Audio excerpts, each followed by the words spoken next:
അപ്പോൾ കണ്ട് ജയിച്ച് പോയതിന് ശേഷം കണ്ട് പിന്നെ ജയിച്ചപ്പോൾ വന്ന് ഞാൻ ജയിച്ച് പാർലമെൻറ്റിലേക്ക് നിന്ന് ജയിച്ച് ആൾക്കാരെ കണ്ട് കൈയൊക്കെ കാണിച്ച് അങ്ങ് പോയി. പക്ഷേ വന്ന് ഇതാ ഇപ്പം തല പൊങ്ങി വന്നു പറഞ്ഞ എന്തെങ്കിലും ഈ നാട്ടിലൊരു വികസനങ്ങൾ ഉണ്ടാവണം, അത്രയേ ഉള്ളൂ, അതാവണം. അപ്പോൾ നിലവിൽ ഇവിടെ ഒന്നും നടക്കുന്നില്ല, അതിനൊരു മാറ്റം വരണം എന്നാണ് ആഗ്രഹിക്കുന്നത്. അത് തന്നെ.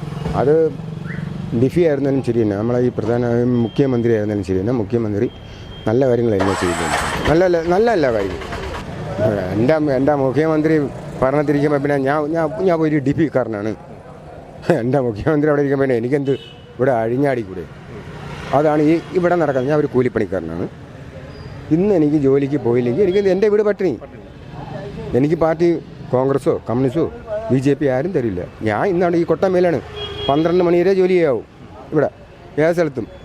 മുഖ്യമന്ത്രി എന്ന് പറയാൻ വേണ്ടില്ലേ, അദ്ദേഹത്തിന് പരിമിതിയില്ലേ? അദ്ദേഹത്തിന് ഈ കേരളത്തിൻ്റെ മുഖ്യമന്ത്രിയാണ്. ഈ കേരളത്തിൽ പല സ്ഥലത്തും പോകണം അല്ലേ? പോണ്ടേ? അപ്പം അദ്ദേഹത്തിന് സമയങ്ങളില്ല. രാഹുൽ ഗാന്ധി ഉണ്ട്, നമ്മുടെ വയനാട് മത്സരിക്കുന്ന രാഹുൽ ഗാന്ധി. രാജീവ് ഗാന്ധി അദ്ദേഹത്തെ വരേണ്ട കാര്യങ്ങളൊന്നുമില്ല. അതൊക്കെ പിന്നെ ഒരു സുപ്രഭാതത്തിലാണ് രാജീവ് ഗാന്ധി ഇന്ന ആരാണെന്ന് പറഞ്ഞിട്ടൊന്നും കാര്യങ്ങളൊന്നുമില്ല.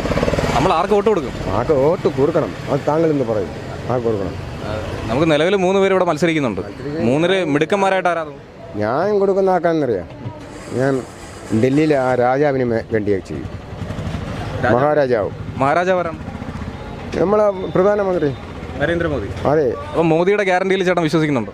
അത്ര അദ്ദേഹം നല്ലൊരു മനുഷ്യനാണ്. 2 പ്രാവശ്യം ആയില്ലേ അയാൾ പ്രധാനമന്ത്രിയുടെ? അല്ലാതെ ഒരാളും പ്രധാനമന്ത്രിയായിട്ട് ഇരുന്നിട്ടില്ലല്ലോ. ഇരുന്നിട്ടുണ്ടോ? തുടർച്ചയായിട്ട് 10 കൊല്ലം ഇരുന്നിട്ടില്ലേ? അല്ലാതെ ആരും ഇരുന്നിട്ടില്ലല്ലോ. ഇരുന്നിട്ടുണ്ടോ? ഇല്ല. അദ്ദേഹം രാജാവാണ്. പിന്നെ ഈ രാഷ്ട്രീയം എന്ന് പറയുമ്പം സമരങ്ങളും കാര്യങ്ങളൊക്കെ വരും, അത് വേറെ. അത് ഓരോന്ന്. എന്നാൽ ഇപ്പം തന്നെ ഈ കോൺഗ്രസ്സിൽ നിന്ന് പ്രവർത്തിക്കും. ഈ മണ്ഡലത്തിൽ നിന്ന് ജയിച്ച് പോയിട്ട് ഇതൊരിക്കും ഈ നാട്ടിൽ വന്നില്ല. പിന്നെ വന്ന് ഇവിടെ വേണ്ട ഓരോ 4 ലൈറ്റ് ഇടുമല്ലേ? ഹൈമാസ്റ്റാണോ? ഹൈമാസ് ലൈറ്റാണോ? ഓ അതെ. അപ്പോൾ കണ്ട് ജയിച്ച് പോയതിന് ശേഷം കണ്ട് പിന്നെ ജയിച്ചപ്പോൾ വന്ന് ഞാൻ ജയിച്ച് പാർലമെൻറ്റിലേക്ക് നിന്ന് ജയിച്ച് ആൾക്കാരെ കണ്ട് കൈയൊക്കെ കാണിച്ച് അങ്ങ് പോയി. പക്ഷേ വന്ന് ഇതാ ഇപ്പം തല പൊങ്ങി വന്നു. ഏത് സമയത്തും വിളിച്ച സ്ഥലത്ത് എത്തും എന്നൊക്കെ പറഞ്ഞിട്ട് ചുമ്മാ ഞാൻ മഹാരാജാവിനെ കൊടുക്കും. എന്നുവെച്ചാൽ കേന്ദ്രമന്ത്രി മുരളീധരൻ മത്സരിക്കുന്നുണ്ട് BJP. അദ്ദേഹം നല്ലൊരു മനുഷ്യനാണ്. അദ്ദേഹത്തെക്കുറിച്ച് എന്താ അഭിപ്രായം? അദ്ദേഹം ഈ മണ്ഡലത്തിൽ നിൽക്കണമെങ്കിൽ എൻ്റെ വോട്ട് ഈ മണ്ഡലത്തിൽ ആറ്റിങ്ങിൽ മത്സരിക്കുന്നത് കേന്ദ്രമന്ത്രി മുരളീധരനാണ്. ഞാൻ അദ്ദേഹത്തിന് കൊടുക്കും, ഉറപ്പിച്ചു. ഒന്നും നോക്കേണ്ട ആവശ്യമില്ല. അദ്ദേഹം നല്ല മനുഷ്യനാണ്. അദ്ദേഹത്തിൻ്റെ ഫാദറും നല്ലതായിരുന്നു. അവരൊക്കെ അദ്ദേഹത്തിൻ്റെയൊക്കെ ഫാദറൊക്കെ ഭരിച്ച കാലഘട്ടങ്ങളല്ല ഇപ്പോഴൊക്കെ ഭയങ്കര അക്രമങ്ങളും. ചേട്ടൻ നിലവിലെ പിണറായി ഭരണത്തെക്കുറിച്ച് എന്താണ് പറയാനുള്ളത്? അദ്ദേഹം ചെയ്യുന്നത് നല്ല ഭരണം തന്നെയാണ്. പക്ഷേ അദ്ദേഹത്തിൻ്റെ അണികളൊക്കെ ശരിയുള്ള ആൾക്കാരല്ല. അദ്ദേഹം നല്ലൊരു മനുഷ്യനാണ്, പക്ഷേ അദ്ദേഹത്തിന് ഒരു പരിമിതി ഇല്ലേ? പാർലമെൻറ്റിലിരുന്നാലും നിയമസഭയിലിരുന്നാലും അദ്ദേഹത്തിനൊരു പരിമിതിയുണ്ട്. ആ പരിമിതിയെക്കുറിച്ച് പറയണമെങ്കിൽ അദ്ദേഹത്തിന് ഒരു പരിമിതിയുണ്ട്. ആ പരിമിതിയെക്കുറിച്ച് അദ്ദേഹമൊന്നും പറയില്ല. അദ്ദേഹത്തിൻ്റെ അണികൾ റോട്ടിൽ ഈ കേരളം മൊത്തം ഭരിക്കുന്ന അദ്ദേഹമാണ്. അദ്ദേഹത്തിൻ്റെ അണികൾ വേലകളൊക്കെ കാണിച്ചിട്ട് ചെയ്ത് വെച്ചാൽ അദ്ദേഹം എന്ത് ചെയ്യാൻ പറ്റും? അയാൾക്ക് തല ഭ്രാന്തി പിടിക്കും. അദ്ദേഹം പറയും ശരിയാക്കാം, അതിനെ നമുക്ക് അന്വേഷിക്കുന്നു. അദ്ദേഹം അന്വേഷിക്കുന്ന പോലീസുകാർ അതിനെ കണക്ക് അത് പല സ്ഥലത്തു നിന്നും ഇതിൻ്റെ പ്രതിയിൽ വന്നുകൊണ്ട് പിടിക്കുന്നത്. നിലവിൽ ഒരു ആറ്റിങ്ങക്കാരൻ എന്ന നിലയിൽ എന്താണ് ഒരു MP ഇവിടെ ആറ്റിങ്ങിൽ ചെയ്തു തരേണ്ടതായിട്ടുള്ളത്? ആറ്റിങ്ങ ചെയ്തു തരാനെന്ന് പറഞ്ഞാൽ പാവപ്പെട്ടവർക്ക് എന്തെങ്കിലും ഈ നാട്ടിലൊരു വികസനങ്ങൾ ഉണ്ടാവണം, അത്രയേ ഉള്ളൂ, അതാവണം. അപ്പോൾ നിലവിൽ ഇവിടെ ഒന്നും നടക്കുന്നില്ല, അതിനൊരു മാറ്റം വരണം എന്നാണ് ആഗ്രഹിക്കുന്നത്. അത് തന്നെ. അത് ഡിഫി ആയിരുന്നാലും ശരി തന്നെ, നമ്മളെ ഈ പ്രധാന മുഖ്യമന്ത്രി ആയിരുന്നാലും ശരി തന്നെ, മുഖ്യമന്ത്രി നല്ല കാര്യങ്ങൾ തന്നെ ചെയ്യുന്നുണ്ട്. നല്ല കാര്യങ്ങൾ. പക്ഷേ അദ്ദേഹത്തിൻ്റെ കൊണ്ട് ചെയ്യിക്കാൻ മറ്റുള്ള അണികളെ സമ്മതിക്കില്ല. അപ്പം ചേട്ടൻ കടുത്ത ഒരു മോദി ഭക്തനാണ്? അങ്ങനെ പറയാൻ പറ്റില്ല. ഇല്ല. രാജാവെന്നാണ് ചേട്ടൻ പറഞ്ഞത്. രാജാവ്. എന്തുകൊണ്ടാണ് രാജാവെന്ന് പറഞ്ഞത്? രാജാവെന്ന് പറഞ്ഞാൽ 2 പ്രാവശ്യം നിയമസഭയിൽ ഇരിക്കുന്നുണ്ട്. അതുകൊണ്ടാണ് മൊത്തം കീഴടക്കിയതുകൊണ്ടാണ്. അതേ പറയാൻ പറ്റൂ. കഴിഞ്ഞ തവണ 300 സീറ്റ് എന്ന് പറഞ്ഞു, ഇത്തവണ 400 പിടിക്കുമെന്നാണ് പറയുന്നത്. പിടിക്കണമെങ്കിൽ അവർ പിടിക്കണം. അത് അവരെ കഴിവാണ്. ഓരോ വാർഡിലും ഒക്കെ നിന്ന് അവരത് അറിയിക്കുന്നുണ്ടോ? അർഹത ഉണ്ടാവണം എന്നേ പറയാൻ പറ്റും. പക്ഷേ ഇവിടെ ഈ ഡിഫി പക്ഷേ പിന്നെ മുഖ്യമന്ത്രി ഒരു മനുഷ്യനാണ്, നല്ല മനുഷ്യനാണ്. മുഖ്യമന്ത്രി നല്ലതാണ്, പക്ഷേ പ്രവർത്തകർ പോരാ. അതെ അവർ ആ സാറിൻ്റെ പറ്റും പറഞ്ഞ് ഇവിടെ കിടന്നും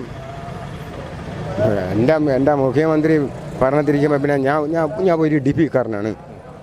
എൻ്റെ മുഖ്യമന്ത്രി അവിടെ ഇരിക്കുമ്പോൾ പിന്നെ എനിക്കെന്ത് ഇവിടെ അഴിഞ്ഞാടിക്കൂടെ? അതാണ് ഇവിടെ നടക്കുന്നത്. ഞാൻ ഒരു കൂലിപ്പണിക്കാരനാണ്. ഇന്ന് എനിക്ക് ജോലിക്ക് പോയില്ലെങ്കിൽ എനിക്ക് എൻ്റെ വീട് പട്ടിണി. എനിക്ക് പാർട്ടി കോൺഗ്രസ്സോ കമ്മ്യൂണിസ്റ്റോ BJP ആരും തരില്ല. ഞാൻ ഇന്നാണ് ഈ കൊട്ടമേലാണ് 12 മണി വരെ ജോലി ചെയ്യാവും ഇവിടെ ഏത് സ്ഥലത്തും. അല്ല, പറഞ്ഞേക്കുന്ന 11 മണി തൊട്ട് 3 മണി വരെ പണിയെടുക്കലാണ്. അപ്പോൾ അതറിയാം. ഇപ്പം നമ്മളൊരു 11 മണി വരെ ചെയ്ത് കഴിഞ്ഞാൽ ചൂട് ഇത്തിരി കൂടിക്കഴിഞ്ഞു. 11 മണിയാകുമ്പോൾ കൂടി, പിന്നെ 3 മണിക്ക് ഇറങ്ങുക. ഈ ബംഗാളിയൊക്കെ വന്ന് ജോലി ചെയ്യുന്നു, അവരൊക്കെ നല്ല മാടണക്ക് ജോലി ചെയ്യുന്നവരാണ്. അതാണ്. പക്ഷേ മുഖ്യമന്ത്രി സൂപ്പർ മുഖ്യമന്ത്രിയാണ്. പക്ഷേ അദ്ദേഹത്തിനൊന്നും ചെയ്യാൻ ഈ അണികൾ നോക്കാൻ വീട്ടിലും വേലയ്ക്കും പോവാതെ വല്ല ഒരു ഊക്കം കതിർന്ന് കൊടുത്ത് ഇങ്ങനെ കെട്ടിക്കൊണ്ട് നിന്നിട്ട് അദ്ദേഹത്തിന് വെള്ളം പിടിപ്പിക്കുന്നു നമ്മളെ മുഖ്യമന്ത്രി എന്ന് പറയാൻ വേണ്ടില്ലേ, അദ്ദേഹത്തിന് പരിമിതിയില്ലേ? അദ്ദേഹത്തിന് ഈ കേരളത്തിൻ്റെ മുഖ്യമന്ത്രിയാണ്. ഈ കേരളത്തിൽ പല സ്ഥലത്തും പോകണം അല്ലേ, പോണ്ടേ? അപ്പം അദ്ദേഹത്തിന് സമയങ്ങളില്ല. അപ്പോൾ പ്രതിപക്ഷ ആൾക്കാർ പറയും, വണ്ടിയിൽ അങ്ങ് ഞകട്ടണ് അങ്ങ് പോണ് നിൽക്കുന്നില്ല. അതല്ല, അദ്ദേഹത്തിനൊക്കെ ഒരു പ്രതിനിധിയുണ്ട്, അത് ഒരു ടൈമുണ്ട്. ആ സമയത്ത് അവർക്ക് അവിടെ അതിൽ പങ്കെടുക്കും. ചേട്ടൻ പറയുന്ന കേരളത്തിൽ പിണറായി വിജയൻ ഭരിക്കണമെന്നും അതുപോലെ കേന്ദ്രത്തിൽ നരേന്ദ്രമോദി വേണമെന്നാണോ? അത് ഞാൻ പറയും. അങ്ങനെ തന്നെ അങ്ങനെയല്ല, പിന്നെ ഭരണങ്ങൾ മാറി വരണം. അപ്പം മോദി മാറണം. പകരം ആരാണ്? അത് പകരാന്ന് വെച്ചാൽ നമുക്ക് അതിനുള്ള ബോധങ്ങളോ ഒന്നും ഇല്ലല്ലോ, അതിനുള്ള വിദ്യാഭ്യാസമോ അതൊന്നുമില്ല. രാഹുൽ ഗാന്ധി ഉണ്ട്, നമ്മുടെ വയനാട് മത്സരിക്കുന്ന രാഹുൽ ഗാന്ധി. രാജീവ് ഗാന്ധി അദ്ദേഹത്തെ വരേണ്ട കാര്യങ്ങളൊന്നുമില്ല. അതൊക്കെ പിന്നെ ഒരു സുപ്രഭാതത്തിലാണ് രാജീവ് ഗാന്ധി ഇന്ന ആരാണെന്ന് പറഞ്ഞിട്ടൊന്നും കാര്യങ്ങളൊന്നുമില്ല. ഇവിടെ എനിക്ക് കേന്ദ്രം എന്ന് പറയേണ്ട ഈ നാട്ടിൽ, ഈ കേരള നാട്ടിൽ മുഖ്യമന്ത്രി എന്ന് പറയുന്നത് അദ്ദേഹം ഓക്കെ ആയി വരണം, എന്തെന്നറിയാം. പക്ഷെ അദ്ദേഹത്തിന് അണികൾ ഊക്കം അദ്ദേഹത്തിനെയും കാട്ടി ഭയങ്കര ഇതിൽ ഇട്ട് ഭയങ്കര ആട്ട് നടക്കുകയില്ല. അവരൊന്നും സമ്മതിക്കില്ല പാവത്തിന് ഈ നാട് ഭരിക്കാൻ. അങ്ങനെയൊന്നും പറയരുത് കേട്ടോ, അങ്ങനെയൊന്നും ചെയ്യരുത്. എൻ്റെ പൊന്നു ഭായി, അവർക്കൊരു കമ്മിറ്റി കൂടും, ഈ നേതാക്കന്മാർ തങ്ങളൊരു കമ്മിറ്റി കൂടും. എന്നിട്ട് ആ സാറിനെയൊക്കെ എന്തൊക്കെ പറയണമെന്ന് ആർക്കും അറിയാൻ പറ്റില്ല, ഒരു കുഞ്ഞുങ്ങൾക്ക് പറയാൻ പറ്റില്ല.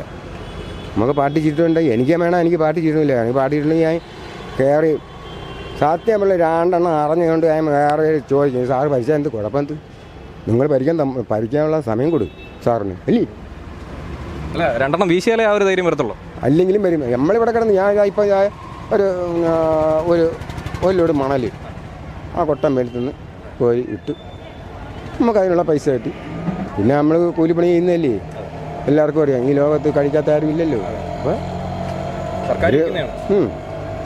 അതുപോലെ തന്നെ മദ്യത്തിനൊക്കെ വില കൂടിയിട്ടുണ്ട്. അതിനെക്കുറിച്ച് വില കൂടി എൻ്റെ പോളിസി പറഞ്ഞത്, വേറെ ആരെയും ഈ ലോകത്തുള്ള ഒരു ആരെയും അറിയില്ല. എൻ്റെ പോളിസി പറഞ്ഞു, ഞാൻ പണി കഴിഞ്ഞാൽ എപ്പോഴും ഇരുന്നാലും ഒരു 2.60 ജവ മേടിച്ചങ്ങ് അടിക്കും. സുഖം. ഒറ്റ വിയർപ്പ്, ഒറ്റ പോക്ക് പരിപാടികൾ കഴിഞ്ഞു. പക്ഷേ നമ്മളെ മുഖ്യമന്ത്രി എന്ന് പറഞ്ഞാൽ ഇദ്ദേഹം തന്നെ ഇവിടെ ഭരിക്കണം. അദ്ദേഹം തന്നെയാണ്. സന്തോഷം.